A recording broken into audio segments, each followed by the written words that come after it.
꿈새 하프타임 넷째 날에 오신 성도님들을 주님의 이름으로 환영하고 축복합니다. 이 시간 잠시 기도하겠습니다. 복을 얻을 것이라는 주제 아래 진행되는 꿈새 하프타임 가운데 주의 은혜를 더하여 주시옵소서. 오늘 이 시간 찬양으로 섬기는 카이로스 뷸라 중찬단과 권양림 목사님에게 복을 더하여 주시고, 이 시간 우리의 마음을 열고 말씀의 은혜 가운데 나아갈 수 있도록 인도하여 주시옵소서. 예수님의 이름으로 기도드립니다. 아멘.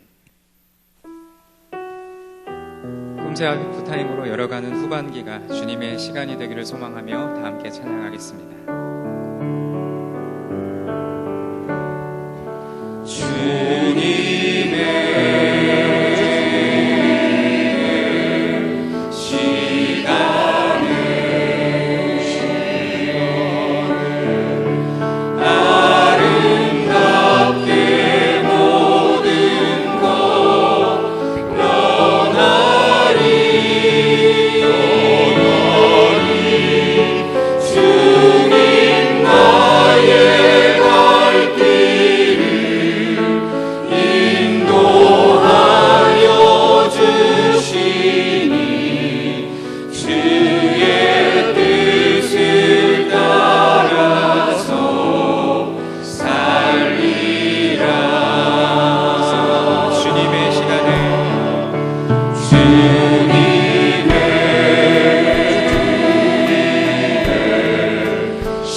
때에 이와 같은 때에 난 노래하네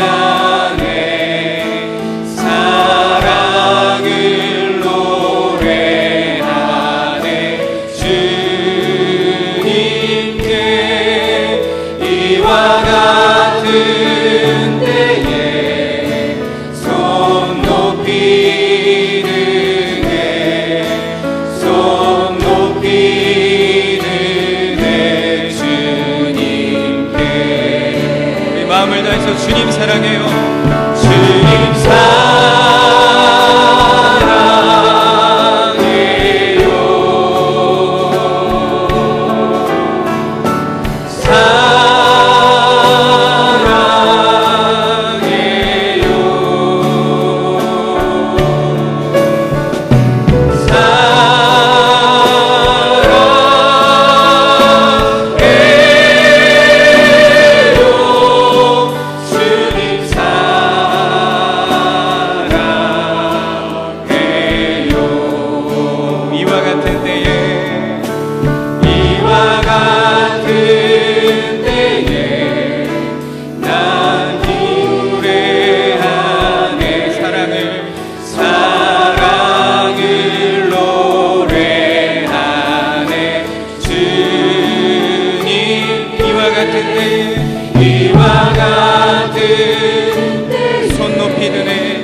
주님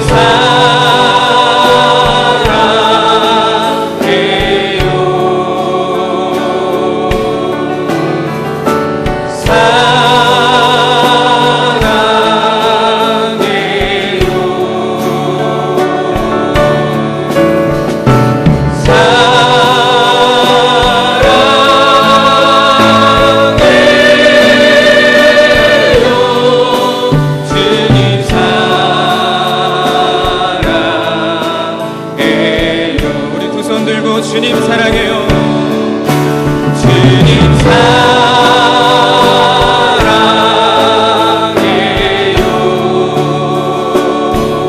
사랑해요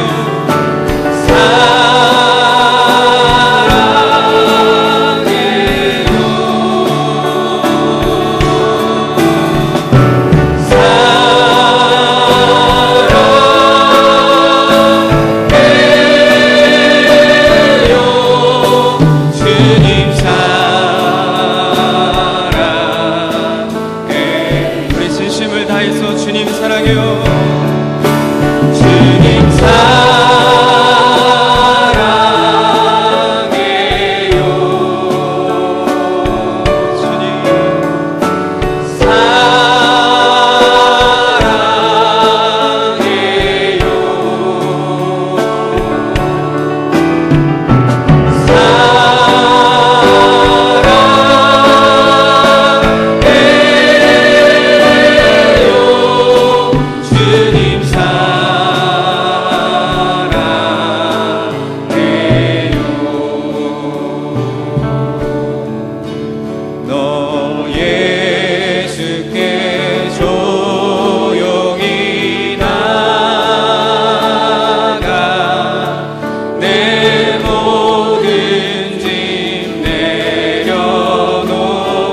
예수를 친구로 삼아 주 예수를 친구로 삼아 늘 내 옆에 모시어라.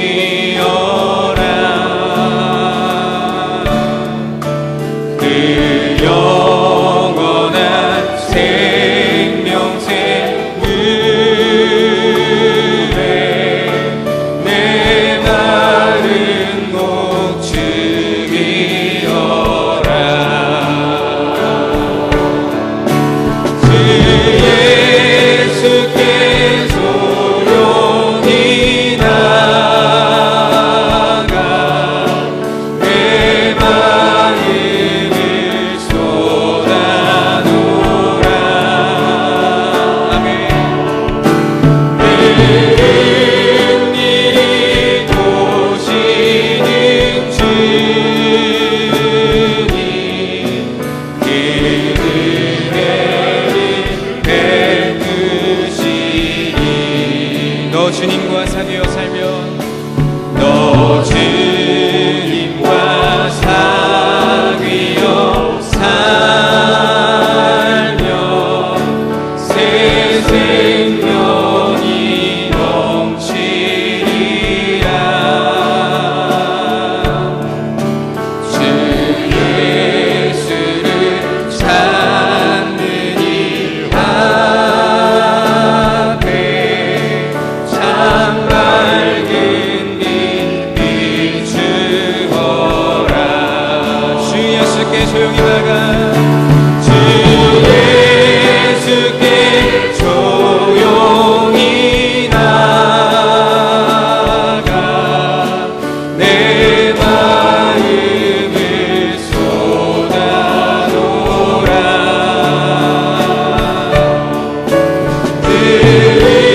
은밀히 보시는 주님 그 은혜를 베푸시니 주 예수께 조용히 나가 주 예수께 조용히 나가 내 마음을 쏟아놓으라.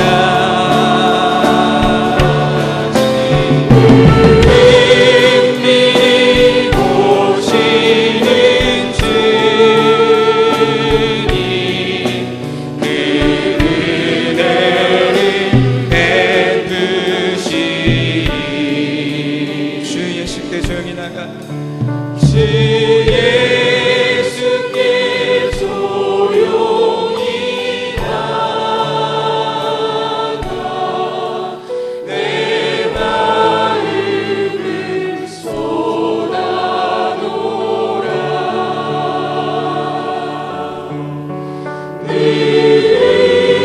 은밀히 보시는 주님 그 은혜를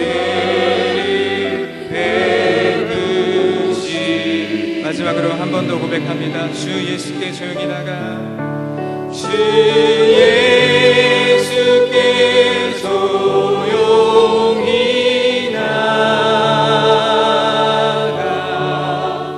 내 마음을 쏟아놓으라.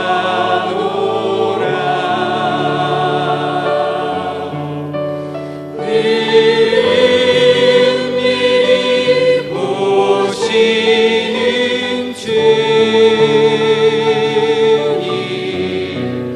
그 은혜를 베푸시니. 그렇습니다. 꿈새 하프타임 넷째 날입니다. 이 하프타임을 통해서 후반기를 이끌어 가실 하나님께서 이 시간이 우리의 시간이 아니라 주님의 시간이 될 줄로 믿습니다. 이와 같은 때에 오직 주 예수님께 사랑한다고 고백하는 우리 모두가 되기를 소망합니다. 오늘 이 새벽에 하나님 앞에 조용히 나와 우리의 모든 짐을 내려놓고 기도할 때에 하나님 우리의 기도를 들으시고 응답하여 주시옵소서. 오늘도 담임 목사님께서 말씀을 전해 주실 때에 그 말씀이 우리의 삶으로 이루어질 수 있도록 도와주시고, 말씀을 전하시는 담임 목사님의 영과 육을 강건케 하여 주시옵소서. 우리 마음을 모아 하나님 앞에 기도하도록 하겠습니다. 하나님 아버지, 감사합니다. 오늘 꿈새 하프타임 넷째 날을 우리에게 허락하여 주시고 하나님께서 축복하여 주시고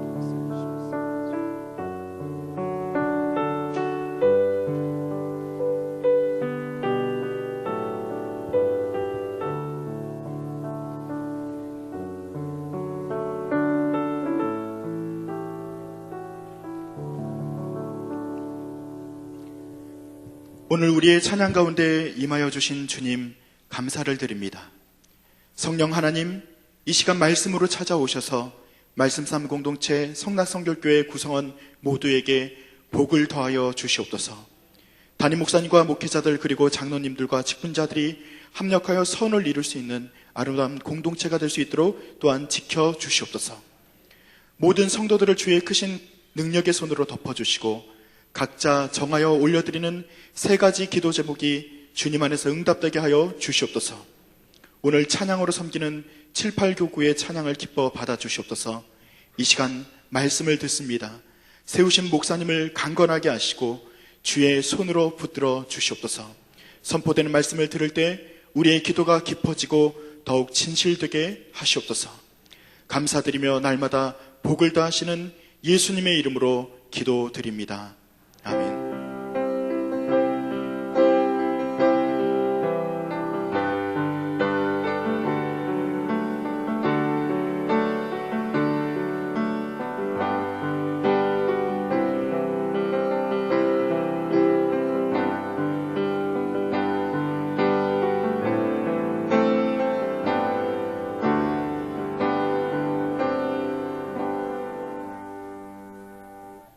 오늘은 7, 8교구의 특별 찬양 후에 담임 목사님께서 갈리고 찢긴 인류여라는 주제로 말씀을 선포해 주실 때 많은 은혜 받으시기 바랍니다.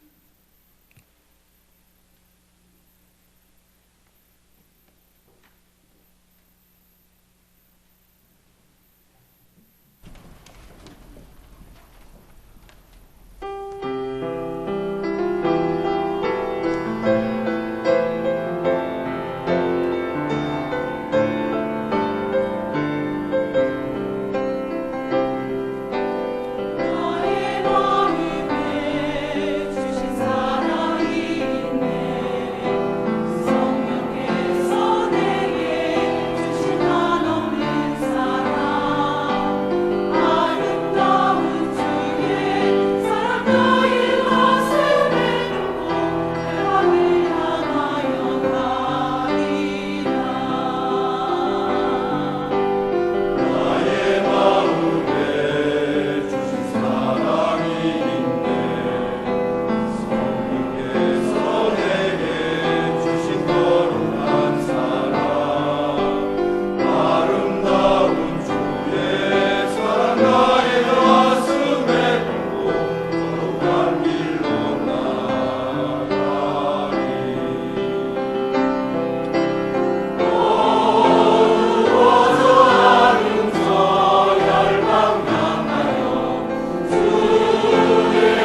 은혜로운 찬양 감사하고 또 우리 7, 8교구 축복합니다.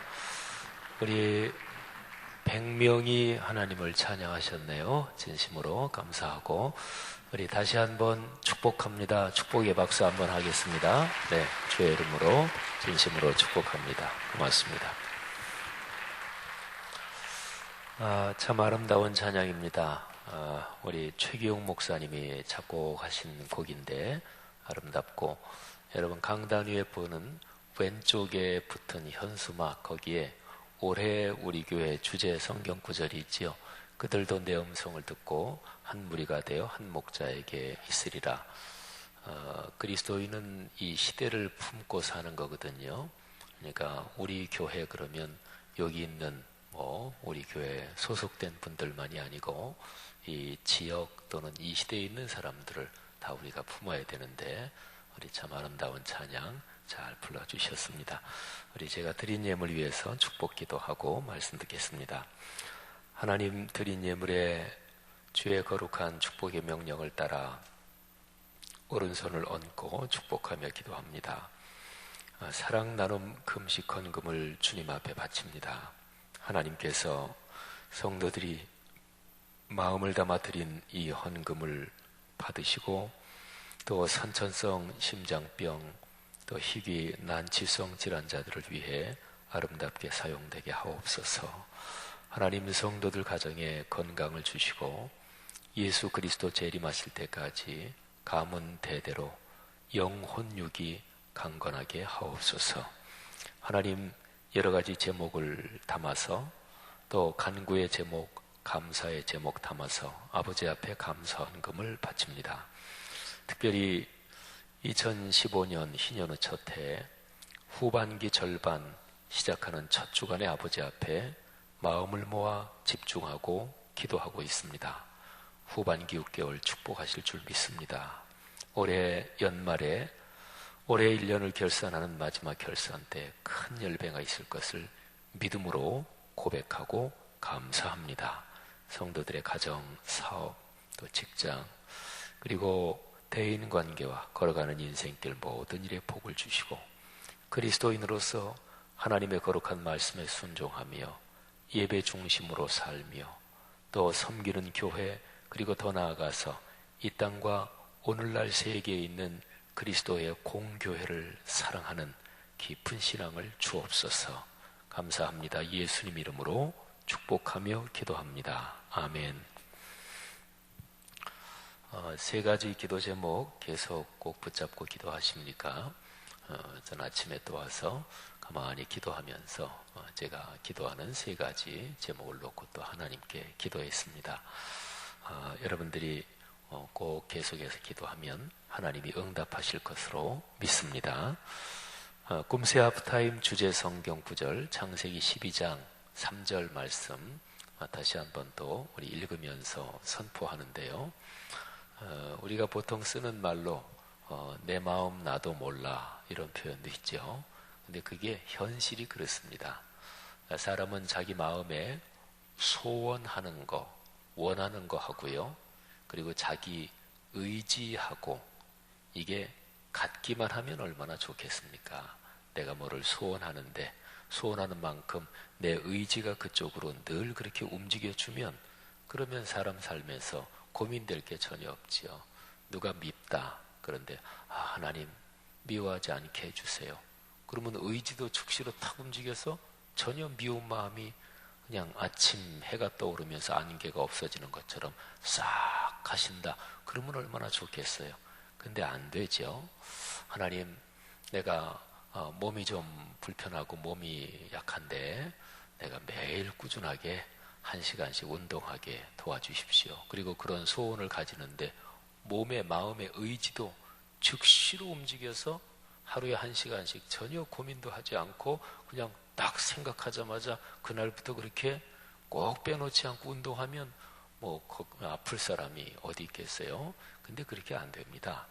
그렇기 때문에 지혜롭게 사는 사람은 자기를 먼저 설득해야 돼요. 자기가 자기를 설득해야 돼요. 근데 기준이 뭐냐?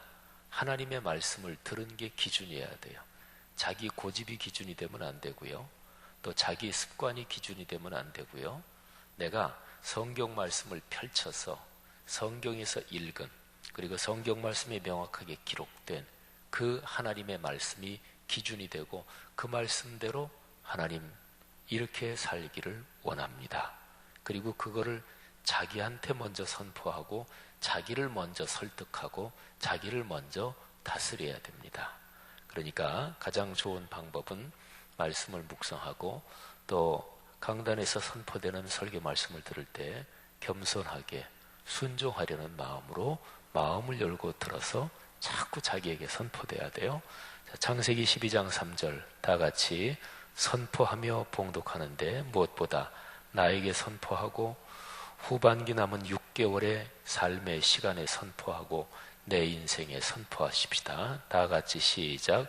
너를 축복하는 자에게는 내가 복을 내리고 너를 저주하는 자에게는 내가 저주하리니 땅의 모든 족속이 너로 말미암아 복을 얻을 것이라 하신지라.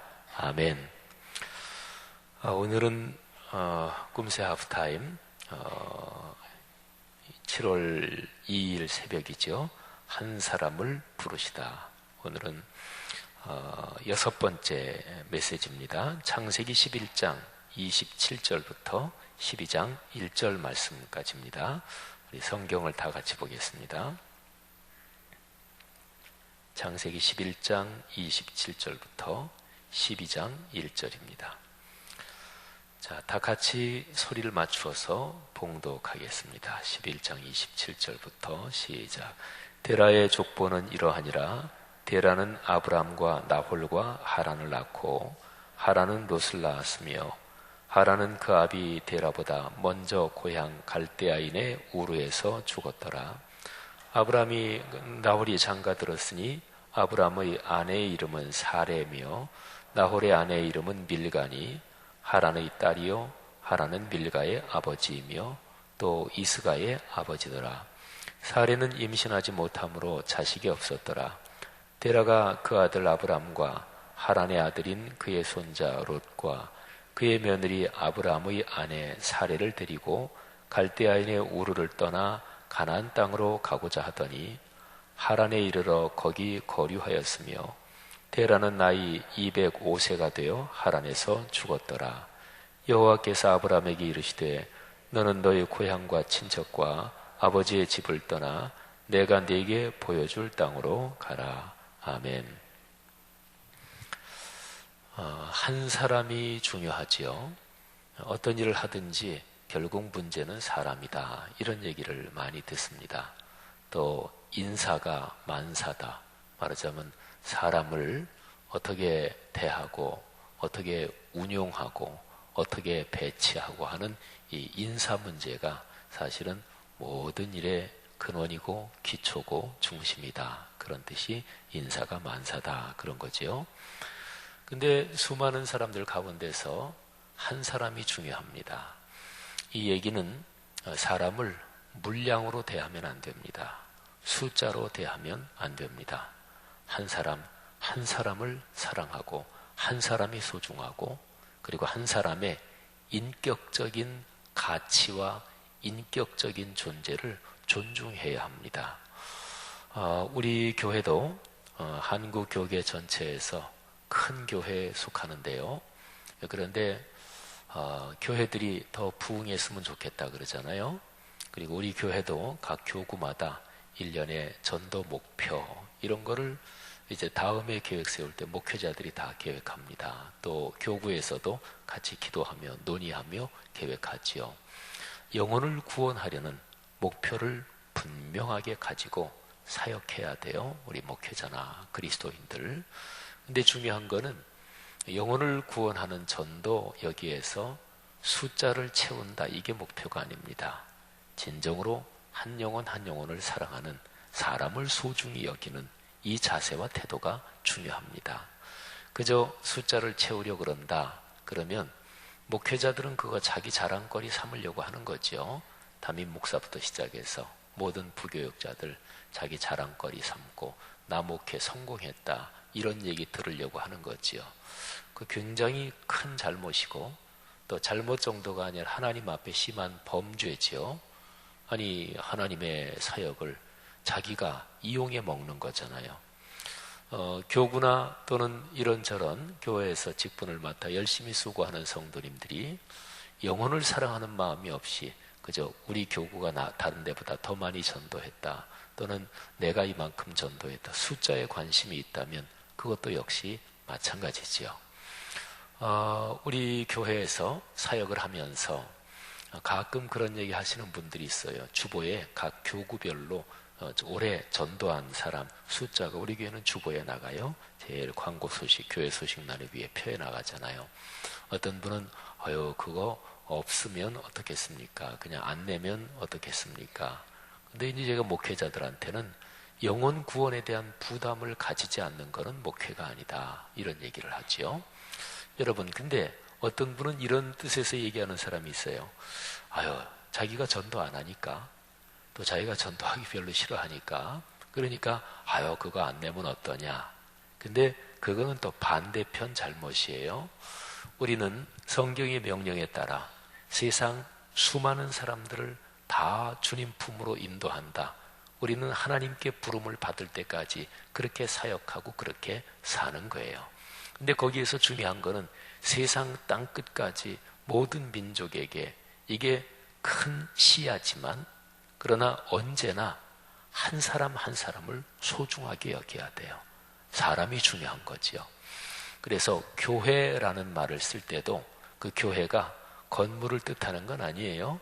건물, 이 하드웨어를 얘기하려면 거기에 집 당자를 붙여서 교회 당 이러면 되는 거죠. 또는 성전 할 때도 그것도 건물을 얘기하는 거지요. 거룩할 성자에 집 전자. 저는 주로 큰 집을 가리키는 한자어잖아요. 그래서 성전. 근데 교회라고 헬라어 에클레시아라는 말은 두 가지 단어가 붙어서 된 거예요. 에크라는 말하고 칼레오. 칼레오는 부른다 이런 뜻이고 에크는 어디서 붙어 말하자면 영어로 말하면 from이라는 말입니다. 그러니까 세상의 죄악 가운데서부터 하나님이 불러내셨다. 그렇게 불러낸 사람들의 모임, 사람들의 모임 이거를 가리켜서 교회, 에클레시아라고 그래요. 한 영혼이 중요하고 한 사람이 중요합니다. 한 사람이 변화되면 그 가정 전체가 변화될 수 있고 그 사람을 만나는 주변 사람들에게 그 영향이 갑니다. 여기 계신 분들 중에서 여러분의 가정, 가문에서 한 사람 때문에 가정 전체가 예수 믿게 된 그런 가정들이 있을 거예요. 아마 많을 겁니다. 그리고 우리 한국이 옛날로 보면 기독교인이 많지 않았던 시절, 어떤 집안이 새로 예수를 믿는다. 그럴 적에 논리적인 추론을 이렇게 해도 그 집안 중에 누구 한 사람이 교회 나가겠죠. 그죠? 그리고 나중엔 전부 다 나갔을 거 아니겠어요? 저희 집안도 그랬어요. 사형제 있는 집안에서 제가 제일 처음에 교회 나갔고, 그 다음에 형제간 다 교회 나가고, 아버님, 어머님 다 예수 믿고 그렇게 되셨습니다. 전에 얼마 전인가 장례를 집례한 어떤 한 가정 보니까 그 가정은 어떤 그 가정에서 형제간이 여럿인데 한 사람이 어떤 일 때문에 예수를 믿게 됐고, 그래서 결국은 다 온 가족이 예수 믿었대요. 또 전에 신방하다가 어떤 가족을 보니까 형제간이 여럿인데 그 형제간 중에 한 사람이 심하게 아팠대요. 어렸을 때. 그래서 잘못하면 세상을 떠나는 거 아닌가, 죽는 거 아닌가. 그래서 그 아이 때문에 부모가 교회 나가기 시작했고, 그리고 다 완전히 예수 믿는 집안이 됐대요. 한 사람이 중요한 거죠. 그 한 사람이 제대로 변하면 주변이 다 변하는 것입니다. 사랑하신 여러분, 하나님께서 그렇게 부르시고 그렇게 사용하시는 그 한 사람이 모두 되시기를 바랍니다. 하나님은 한 사람을 주목하십니다. 예수님께서 그런 말씀하셨죠. 한 사람이 하나님 아버지께 돌아오면 천국에서는 회개할 것이 없는 99사람 때문에 기뻐하는 것보다 더 기뻐할 것이다. 그러니까 간단하게 대입시켜보면 이미 예수를 믿고 있는 사람들이 있잖아요. 여기 있는 여러분과 저지요.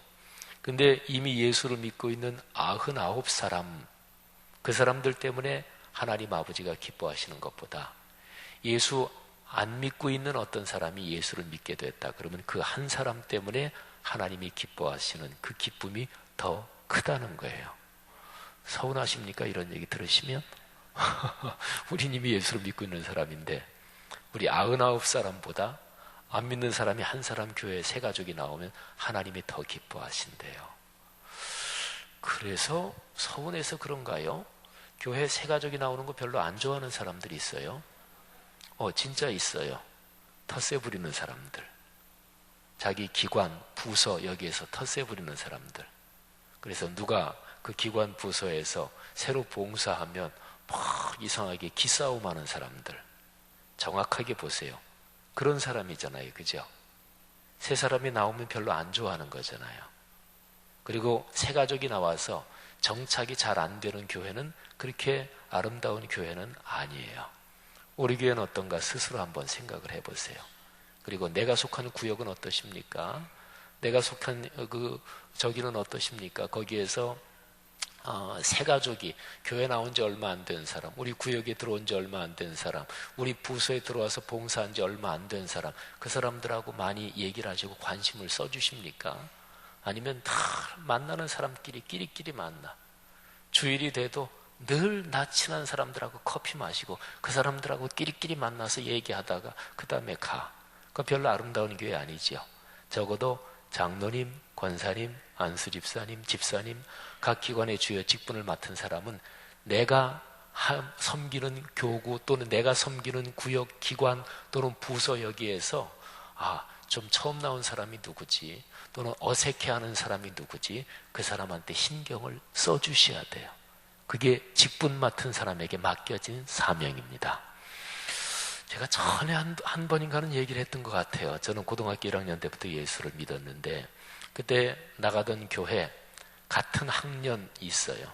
그 참 귀한 친구니까 그 뒤로는 살면서 연락이 이제 끊어져서 더 이상 안 합니다만은 이창호라고 같은 학년 친구가 있었어요. 그 친구는 저보다 먼저 교회 나갔어요.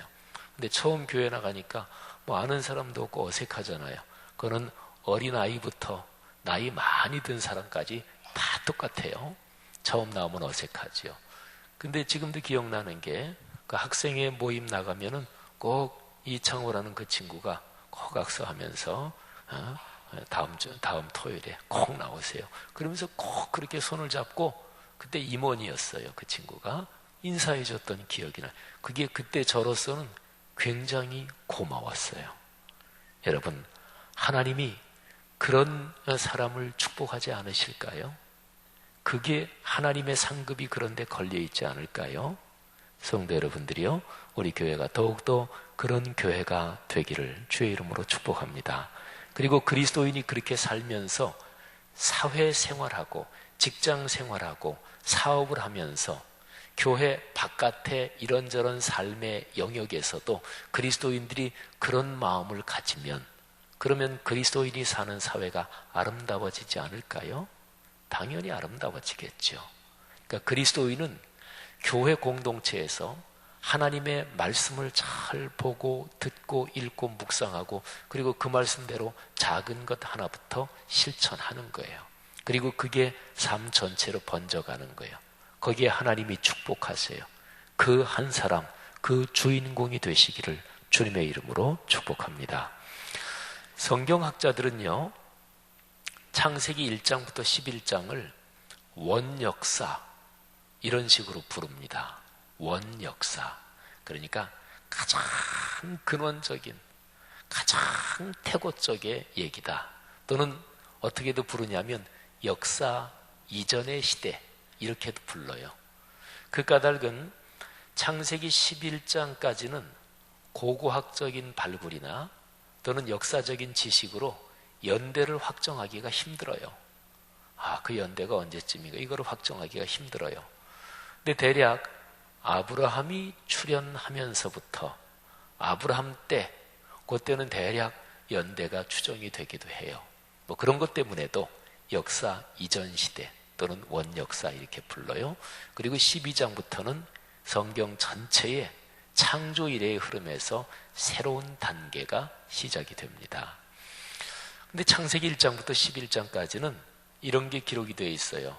창조 그리고 타락, 두 가지가. 1장, 2장은 창조지요. 그리고 3장에 타락 사건이 시작이 됐죠. 4장에서는 최초의 살인 사건이 나오고요. 뭐 그런 식으로 쭉 하면서 두 가지 계보가 나와요. 하나는 죄악의 계보, 인간 자신의 힘을 믿고 사는 계보, 그리고 끼리끼리 패거리를 지어서 우리 편 건드리면 가만히 안 놔둔다, 라멕 같은 그런 계보가 나오고, 또 하나는 하나님이 애초에 창조하신 그 축복, 사람에게 주신 복, 그쪽을 따르는 계보가 나와요. 그래서 그 안 좋은 계보는 바로 가인부터 시작이 돼요. 그리고 하나님이 축복하신 그 계보가 아담부터 시작해서 아담, 셋, 에노스 이렇게 해서 쭉 계속되지요. 그게 4장, 5장 두 개의 계보가 나옵니다. 6장, 7장, 8장에 노아의 홍수가 나와요. 왜 하나님이 홍수를 내리셨을까요? 그거는 세상에 사는 사람들이 워낙 악해서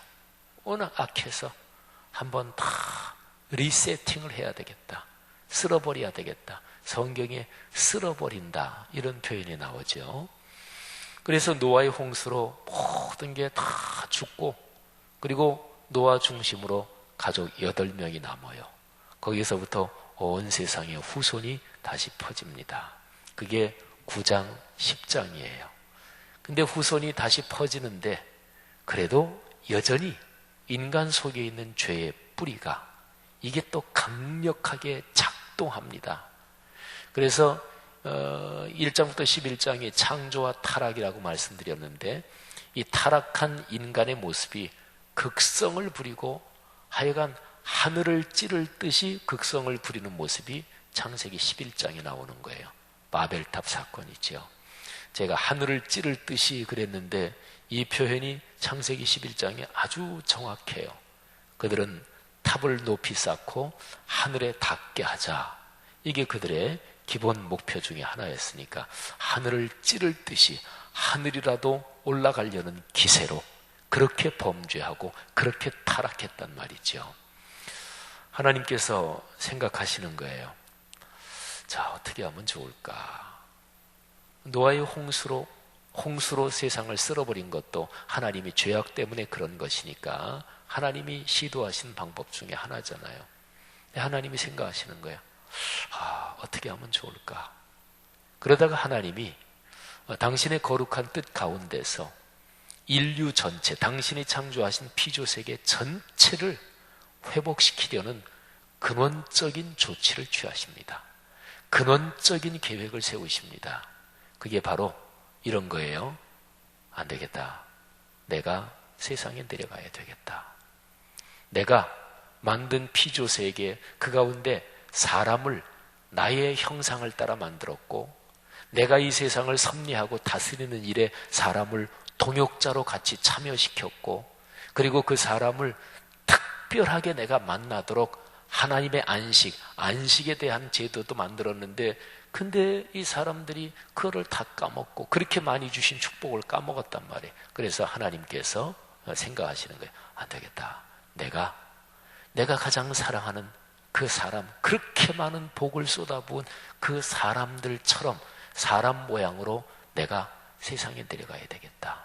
그게 바로 당신의 독생자, 성자 하나님이 세상에 오신 거예요. 근데 하나님은 그것을 위해서 물밑 작업을 하십니다. 사전 작업을 하십니다.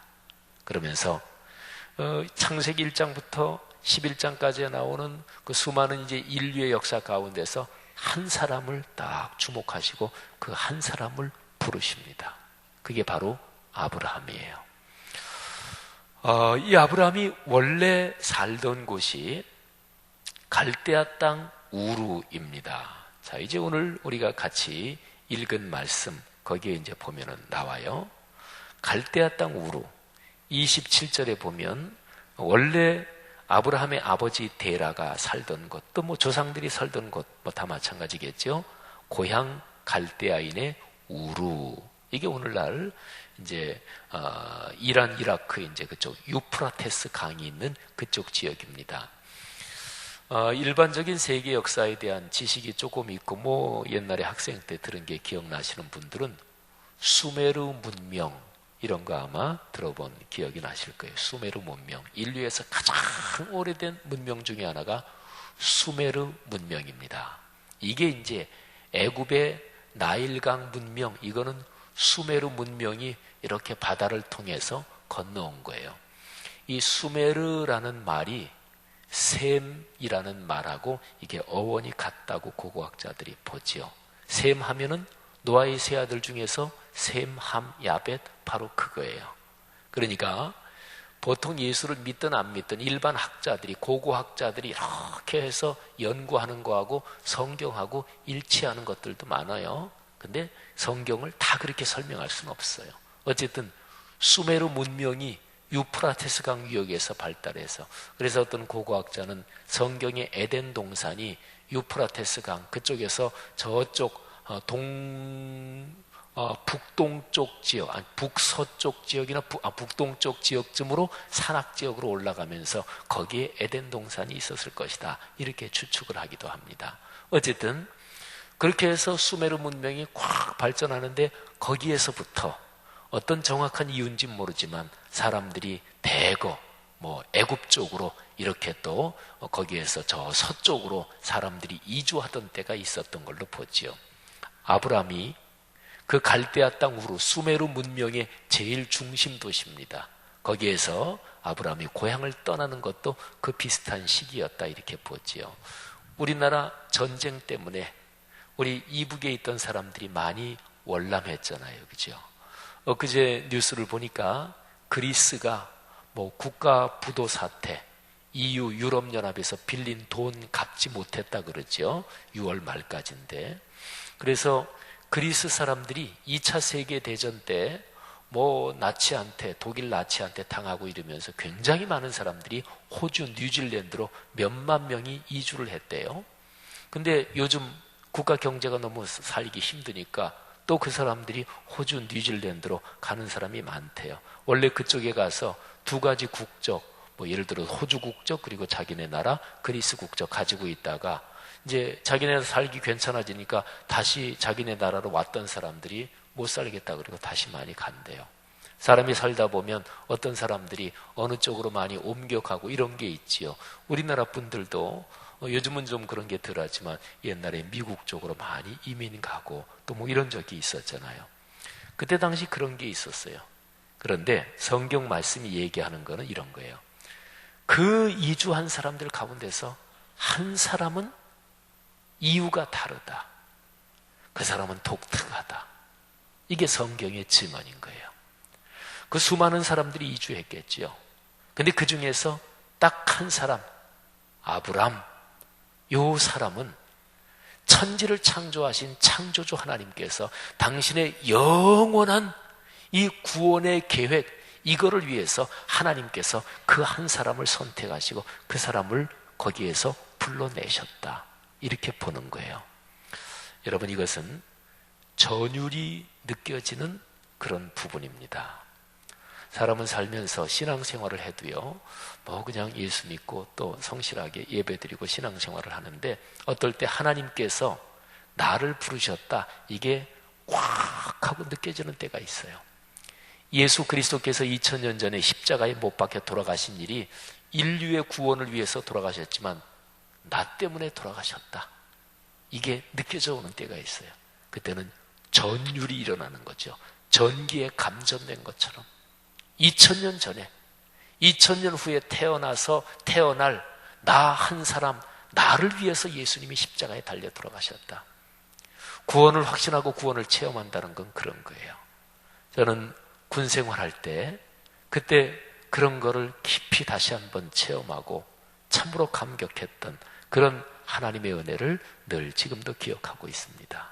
사랑하신 여러분, 아브라함 한 사람을 창조 이래로 하나님의 거룩한 뜻을 성취하기 위해서 그 아브라함 한 사람, 수메르 문명의 중심 도시 갈대아 땅 우르에서 하나님께서 그 한 사람을 택해서 가나안 땅으로 불러내신 거예요.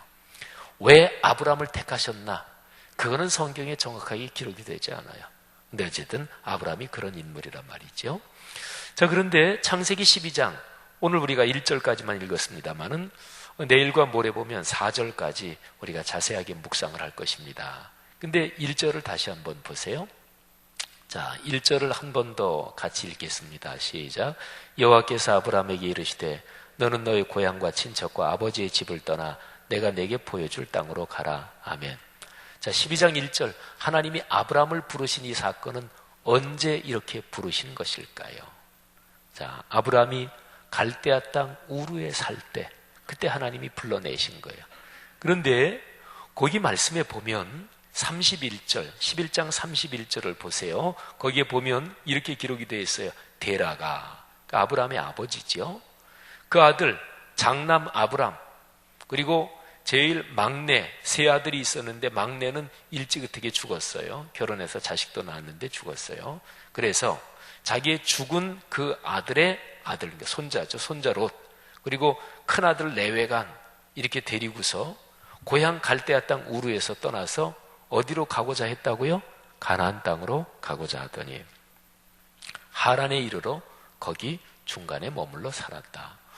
자, 여러분, 저를 이렇게 보시면서 지금 설교를 들으실 텐데 여기에 지도 하나를 이렇게 한번 그려보세요. 그러면 여러분이 보는 데서 이 왼쪽에 여기에 갈대아 땅 우르가 여기라고 이제 보시면 돼요. 여기. 그리고 가나안 땅은 이쪽 오른쪽으로, 여러분이 보시는 방향에서는 이제 오른쪽이지요. 잘못됐네요. 바꾸십시다. 죄송합니다. 이쪽에 제가 이제 성서지도 이렇게 하는 데서 그렇죠. 오른쪽이죠. 여기가 갈대아 땅으로 유프라테스 강, 그리고 이쪽 여러분이 보시는 데서 왼쪽이 여기가 가나안이에요. 근데 여기서 하나님이 불러내셔서 이제 가나안 땅, 그러니까 데라가 아버지, 아브라함의 아버지가 갈대아 땅 우르를 떠나서 그래서 가나안 땅으로 가고자 했다. 근데 이 직선으로는 못 가요. 이게 사막이고 뭐 이래가지고 직선으로 갈 수 있는 게 아니에요. 어떻게 가냐면 여기에서 이렇게 지도를 이렇게 놓고 보면 위로 이렇게 올라가요. 이렇게 올라가면 하란도 있고 저 유명한 도시 다마스커스, 다메섹이 있고, 그래서 이렇게 올라갔다가 여기서 북쪽에서 이렇게 내려오는 식으로 와야 돼요. 근데 그 당시 갈대아 우르는 그 당시에 고대 근동지방 세계에서 가장 큰 도시, 가장 문명이 발달된 최첨단 도시라고 보시면 돼요. 근데 쭉 와가지고 하란, 다메섹 이런 데도 아주 큰 도시였어요. 근데 데라가, 아브라함의 아버지가 여기에서 떠나가지고 가나안 땅으로 가고자 했다. 왜 가나안까지 가려고 했을까? 데라는 갈 이유가 없어요. 가나안은 그냥 산동네예요. 실제로 나중에 아브라함이 가나안까지 들어가서 거기에서 살았던 지역은 우리가 성지순례 간 사람들 유다 지방, 유다 산악 지역 거기 다 봤는데 그 산악 지역 거기서 살았어요. 근데 최첨단 도시에 사는 사람이 왜 갑자기 저 산골짜기 거기를 찾아가요? 그러니까 데라가 간 게 아니에요. 하나님이 데라를 부른 게 아니고 아브라함을 부른 거예요. 그러니까 아브라함이 가면서 그냥 자기 아버지 모시고 간 거예요. 근데 여기 11장 31절에는 그렇게 기록이 된 거지요. 그래서 성경은 여러 곳에서 그런 얘기를 해요. 하나님께서 아브라함을 부르셨다. 창세기 15장에 보면 하나님께서 직접 말씀하시 15장 7절에 내가 너를 갈대아인의 우르에서 이끌어낸 여호와다. 그리고 나중에 여호수아 시대에 여호수아가 세겜 집회에서 이런 얘기를 합니다. 여호수아 24장 3절인데 내가 너희의 조상 아브라함을 강 저쪽에서 이끌어내요. 여기서 강 저쪽 이쪽 할 때는 을의 유프라테스 강이에요. 유프라테스 강 저쪽에서 이끌어내요. 가나안 온 땅에 두루 행하게 하고. 느헤미야 시대에 그때 느헤미야서 9장에 보면 거기도 역시 나와요. 9장 7절에 주는 하나님 여호와시라 옛적에 아브라함을 택하시고 갈대아 우르에서 인도하여 내시고. 그러니까 창세기 12장 1절 저 유명한 구절 들어가기 전에 11장 마지막 부분에 보면 이 갈대아 땅 우르에서 나왔다. 근데 데라가 나왔다는 거예요. 근데 이런 다른 구절을 종합해 보면 하나님이 데라를 부르신 게 아니에요. 아브라함을 부르신 거예요. 그런데 아브라함이 아버지, 자기가 장남이잖아요. 아버님 그냥 고향에 두고 그냥 떠나기가 뭐해서 아버님을 모시고 떠난 거예요. 모시고 가나안 땅으로 가고자 했어요. 그러니까 하나님이 창세기 12장 1절부터 3절에서 내 고향과 친척과 아버지 집을 떠나라. 너는 복이 될 것이다. 너는 온 세계 사람에게 복을 나누어 주면서 사는 사람이 될 것이다. 창세기 12장 1, 2, 3절 이 말씀을 주시면서 하나님을 불러내신 게 갈대아 땅 우르에서 처음에 그렇게 하셨단 말이에요. 근데 아브라함은 자기 아버지 데라를 모시고 떠납니다. 그리고 자기의 죽은 동생의 아들 조카 롯을 데리고 여기에서 떠납니다. 그러니까 내외 그리고 아버지 조카 나홀이라는 동생은 계속 거기에 살고 있었어요. 그래서 여기서 떠나요. 근데 그때 당시 길이 이렇게 되니까 이렇게 되다가 하란에서 이제 가나안 땅으로 가야 되는데 여기에 그냥 주저앉았어요. 왜 그랬을까요? 가나안 땅으로 가고자 했는데 여기에 주저앉았어요. 성경은 자세한 이유는 말하지 않아요. 짐작해보건대 이렇게 짐작을 할 수가 있습니다. 아버지 데라가 야 이놈아 멀쩡하게 잘 사는데 고향 놔두고 왜 어디 뭐 가나안은 어디라고? 거기를 왜 가냐? 근데 아브라함이 뭐라 그랬을까요? 예, 창조의 신이 저를 부르셨습니다. 저는 가야 되겠습니다. 그래서 아브라함이 길을 떠나는 거예요. 그러다가 하란에 갔는데 하란 큰 도시예요. 야 이놈아 여기서 살자. 가려면 너 혼자 가. 나는 안 간다. 어떻게 해요? 맏아들인데. 그래서 거기에서 눌러 사는 거예요. 여러분 사람이 하나님의 일을 하는데 여러 가지 얽히고 설킨 인간관계 때문에 하나님의 일을 하는데 열심히 또는 최선을 다해서 못하는 경우는 참 많습니다. 교회 사역도 그러지. 여기 교회 우리 교회도 큰 교회니까 봉사하시는 분들 이게 하나님의 뜻인 것 같은데 아유 그 집사님 봐서 그렇게 아유 그 못해 그런 거 많잖아요. 그죠? 아브라함이 그랬어요. 하나님께서 아브라함을 처음 부르실 때 아브라함은 첫 번째로 단번에 순종한 사람이 아니었습니다. 우리 자신을 돌아봐요. 하나님께서 어떤 명령을 주시고 감동을 주시면 단번에 순종해요? 그러지 못하잖아요.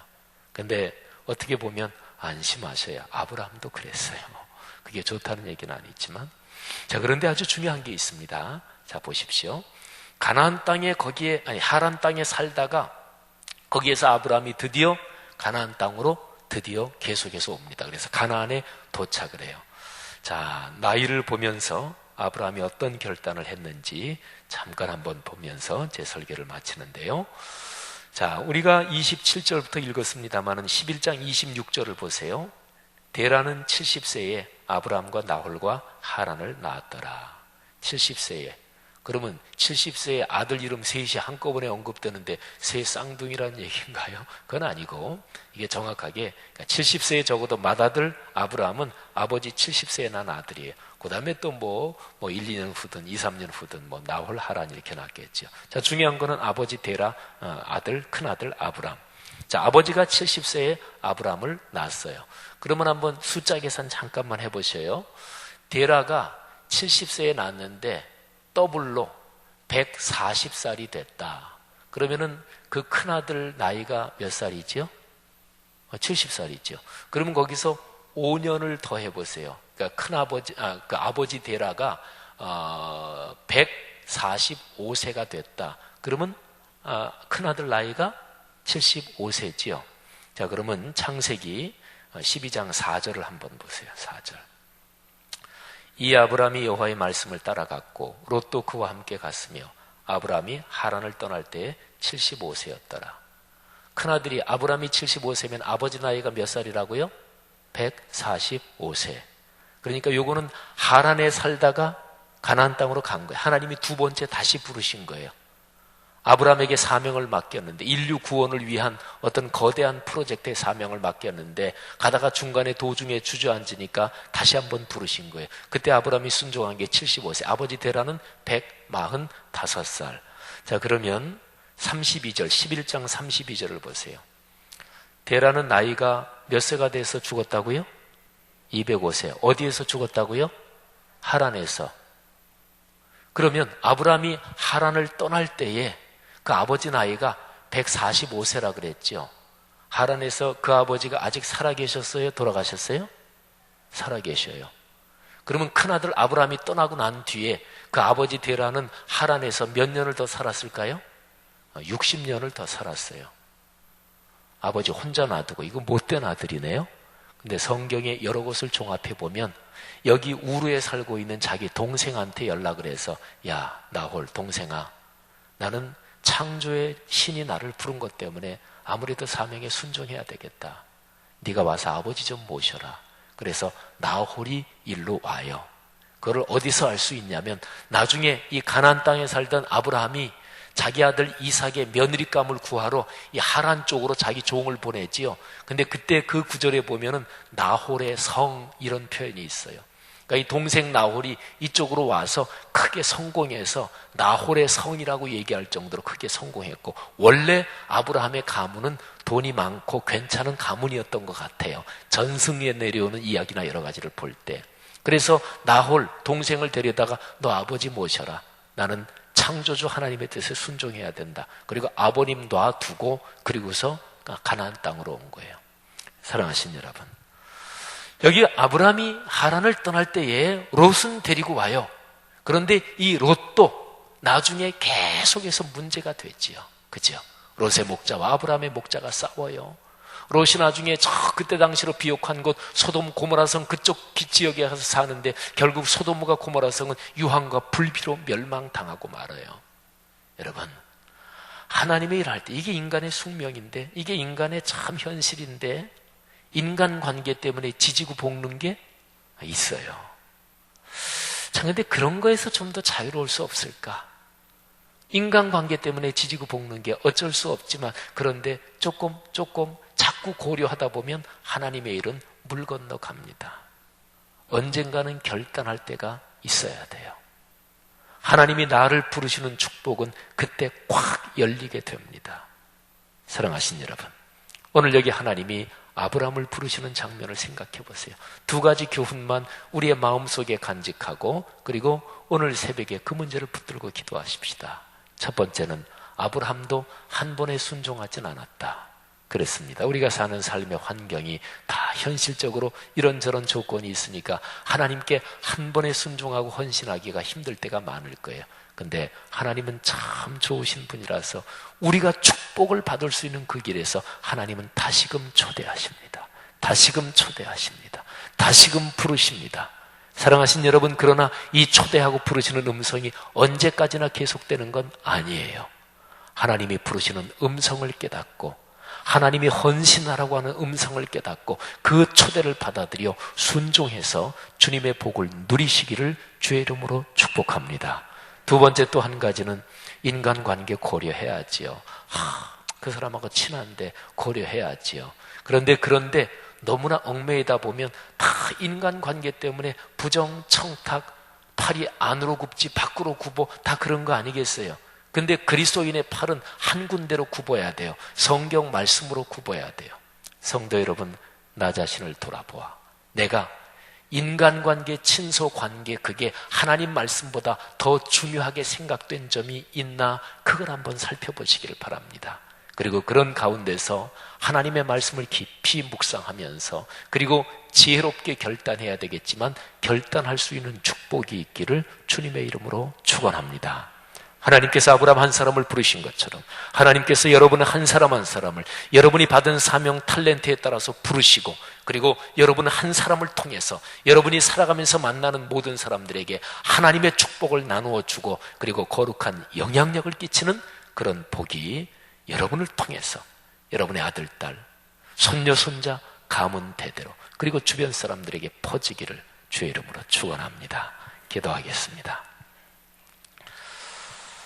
두 가지 마지막으로 말씀드린 그 제목을 붙들고 기도합시다. 그리고 내일과 모레, 그리고 주일 예배 메시지까지 3번의 메시지가 남았는데 주의 말씀 깊이 깨닫게 하옵소서 기도합시다. 또 오늘 하루의 삶을 주 앞에 맡기며 기도하고, 또 우리 교회가 받은 소명 말씀 삼운동 온 세계 선교 다시 한번 붙잡고 기도합시다. 내 가정의 경제, 건강, 내 아들, 딸, 손녀, 손자를 축복하시되 창세기 1장부터 이어지는 이 거룩한 소명 여기하고 연결된 내 인생, 내 가문이 되게 하옵소서. 다 같이 주님 앞에 간절하게 또 3가지 제목도 붙들고 기도하다가 자유롭게 돌아가시고 내일 새벽에 뵙겠습니다. 다 같이 기도합니다. 하나님 아버지, 은혜를 진심으로 감사합니다. 아버지 하나님, 오늘 새벽에도 꿈새 하프타임 이제 7번째 말씀을 들었습니다. 6번째 말씀 들었습니다. 하나님 아버지, 내일과 모레 주일 7번째, 8번째, 9번째 말씀을 또 기대합니다. 주여 역사하여 주옵소서. 아버지 하나님이여 축복하여 주옵소서. 우리 성도들을 축복하시고 걸어가는 인생길에 하나님께서 큰 복을 내려주시되 창세일에 하나님